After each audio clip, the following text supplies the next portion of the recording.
for our walk in this world. Good morning.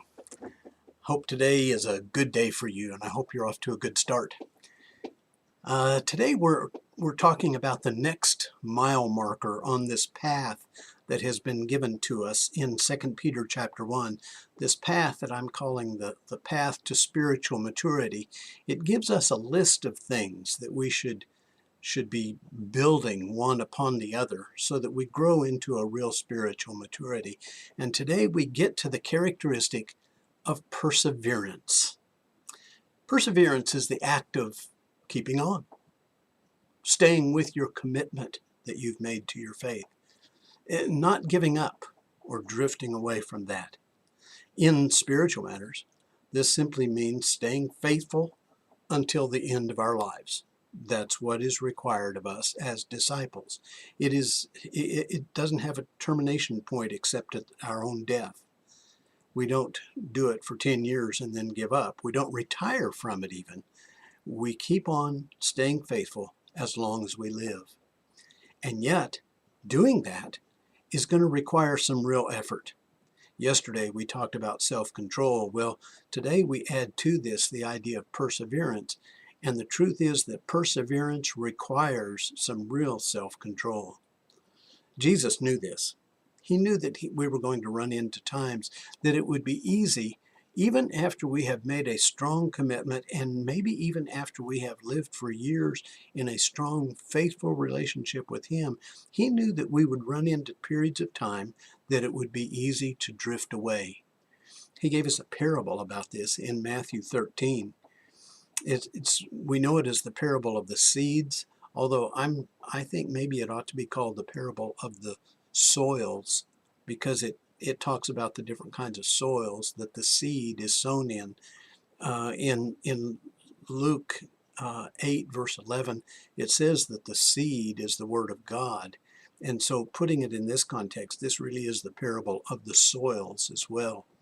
And Jesus talked about the fact that there would be some, after they have come to Him, would immediately be consumed by some interest or some other influence. In the case of what Jesus was directly saying, He said, you'll be snatched away by the devil himself. Well, indeed, the devil doesn't want you to be faithful. And so we might very well understand that once we make that commitment, there are going to be some things presented in our life that would make it easy to drift away. The devil would love that. But Christ is calling us to keep on, to persevere. He tells us that there will be some that will come to Christ, but then they will run into some kind of opposition and choose to go away from their commitment.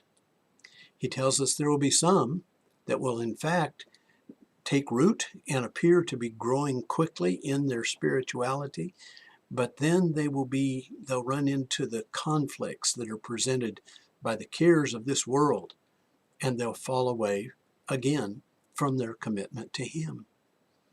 And then He said, there will be some who will hear the word and understand it and produce spiritual fruit with the idea that this lasts for the rest of their lives. There are a number of other passages in the New Testament that encourage us to stay faithful until the end. In other words, don't give up.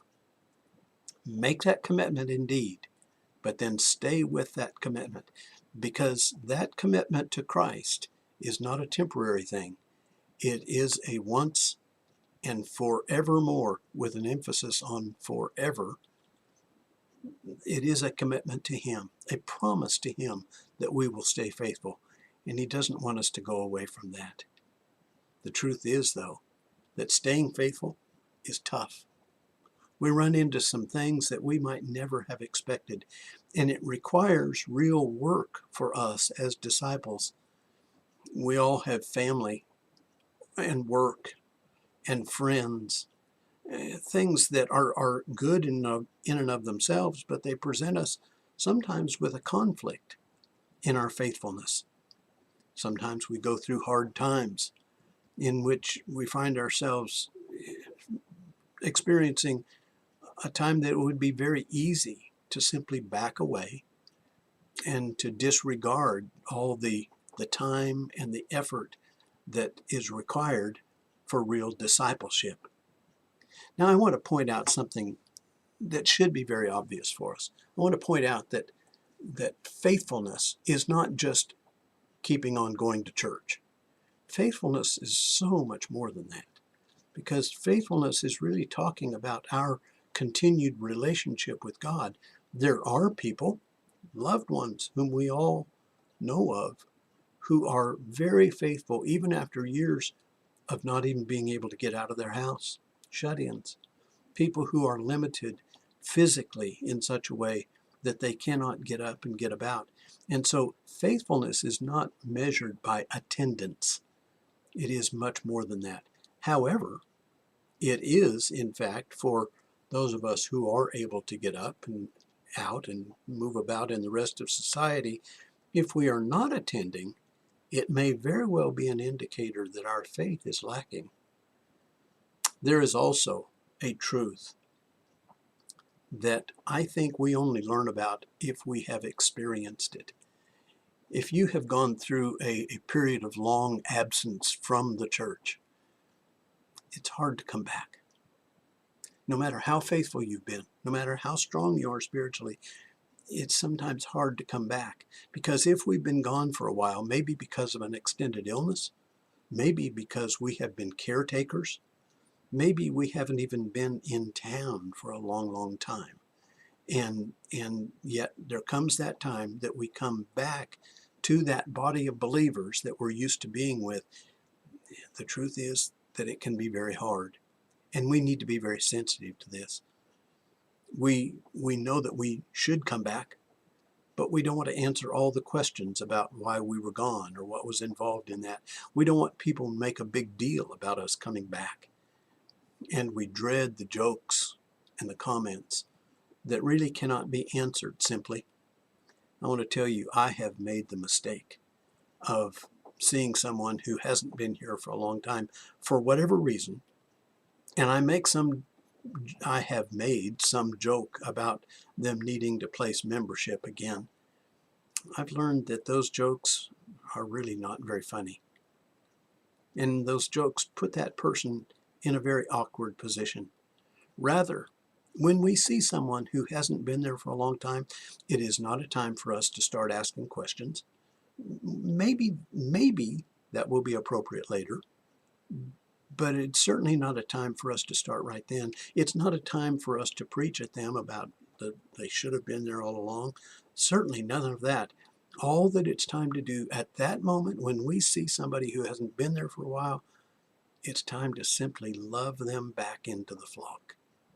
It's exactly the right thing to do, to love them and appreciate the fact that they've taken the step through those doors to come back and be with us all. Perseverance is hard. Perseverance is it's that long haul, tough part of discipleship. It calls for us to be renewed on a daily basis. It calls for us to get through those long, hard nights of stress or hardship. It requires us to reprioritize everything so that we put matters of faith first above everything else in our lives. It requires that we live that commitment, even in the face of illness or brokenness or loneliness. Perseverance is tough. It's the long-term, difficult part of discipleship.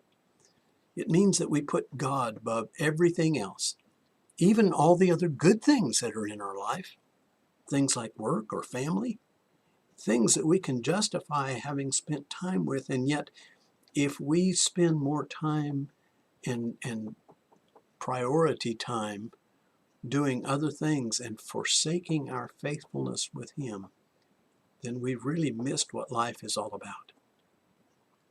And yet, let me tell you the rewards. There are some great blessings of perseverance that come to us even in this life. Certainly, the long term, the forever consequences of faithfulness are obvious.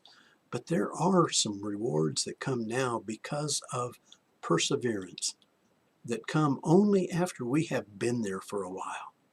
We find out that faith really does work, even when we've been tempted to try other things to remedy our trials. We find out that when we have been faithful for a long time, we find out that we're walking among giants.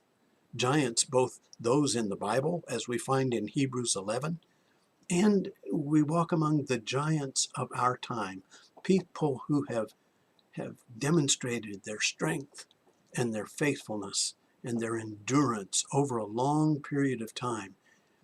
And what's amazing, after we've been there for a while, we find out that we ourselves might be in the position of being a giant in the faith to someone else who needs some encouragement along the way.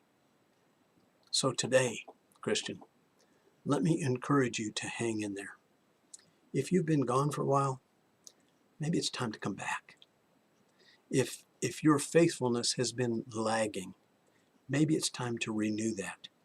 Let that be a thing that takes priority in your life, because he is asking you to persevere, to overcome all the other things, and to remain faithful to him.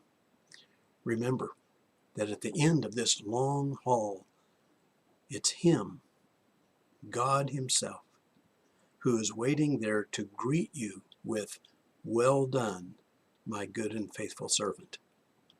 That comes at the end of a life of perseverance. I hope today is good for you. Bye. They resound with God's own heart. Oh, let the ancient words impart words of life.